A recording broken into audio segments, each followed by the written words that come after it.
हिरण्यवर्णां हरिणीं सुवर्णरजतस्रजां चन्द्रां हिरण्मयीं लक्ष्मीं जातवेदो महावः तां महावः जातवेदो लक्ष्मीमनपगामिनीं यस्यां हिरण्यं विन्देयङ्गामश्वं पुरुषाणम् अश्वपूर्वां रथमध्यां हस्तिनादप्रबोधिनीं श्रियं देवीमुपह्वये श्रीर्मा देवीर्जुषताम् तां सोऽस्मितां हिरण्यप्राकारामार्द्रां ज्वलन्तीं तृप्तां तर्पयन्तीं पद्मे स्थितां पद्मवर्णां तामिहोपह्वये श्रियं चन्द्रां प्रभासा यशसा ज्वलन्तीं श्रियं लोके देवजुष्टामुदारां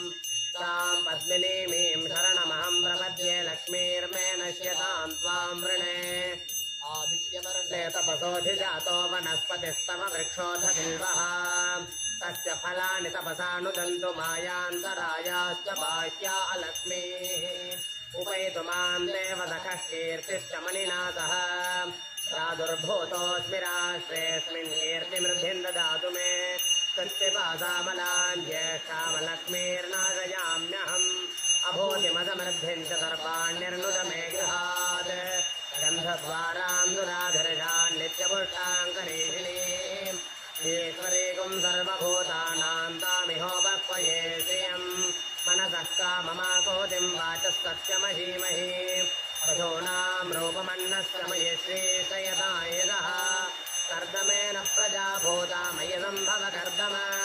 श्रियं वादय मे कुले मातरं पद्ममालिनीम् आपसृजन्तु स्निग्धानि जिक्लीतमद मे गृहे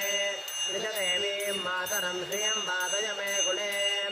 आर्द्रां पुष्करिणीं पुष्टिं सुवर्णां हेममालिनीं सूर्यां हिरण्मयीं लक्ष्मीं जातवेदो महावः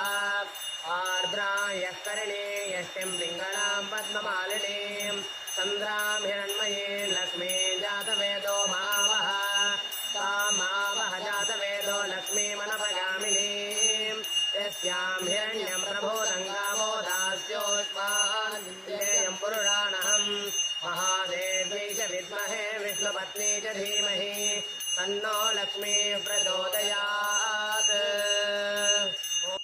हिरण्यवर्णां हरिणीं सुवर्णरजतस्रजां चन्द्रां हिरण्मयीं लक्ष्मीं जातवेदो महावः तां महावः जातवेदो लक्ष्मीमनपगामिनीं यस्यां हिरण्यं विन्देयङ्गामश्वं पुरुषाणम् अश्वपूर्वां रथमध्यां हस्तिनादप्रबोधिनीं श्रियं देवीमुपह्वये श्रीर्मा देवीर्जुषताम् तां सोऽस्मितां हिरण्यप्राकारामार्द्रां ज्वलन्तीं तृप्तां तर्पयन्तीं पद्मे स्थितां पद्मवर्णां तामिहोपह्वये श्रियं चन्द्रां प्रभासा यशसा ज्वलन्तीं श्रियं लोके देवजुष्टामुदारां तां पद्मिनीमीं शरणमहं प्रपद्ये लक्ष्मीर्मे नश्यतां त्वां वृणे आदित्यवर्णे तपसोऽधिजातो वनस्पतिस्तव वृक्षोऽध बिल्वः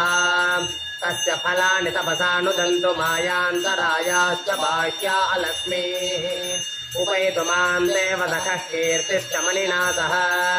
प्रादुर्भूतोऽस्मि राष्ट्रेऽस्मिन् कीर्तिमृद्धिं ददातु मे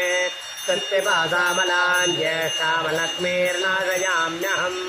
अभूतिमसमृद्धिं च सर्वाण्यर्नुद मे गृहात् गन्धद्वारां दुराधर्षान् नित्यपुष्टाङ्करीषिणीम् ईश्वरीकुं सर्वभूतानां तामिहोपह्वये श्रियं मनसः काममाकोतिं वाचः सत्यमहीमहि पशूनां रूपमन्नस्य मयि श्रीशयदायदः कर्दमेन प्रजा भूता मयि सम्भव कर्दम श्रियं वादय मे कुले मातरं पद्ममालिनीम् आपसृजन्तु स्निग्धानि जिक्लीतमद मे गृहे कृतदेवीं मातरम्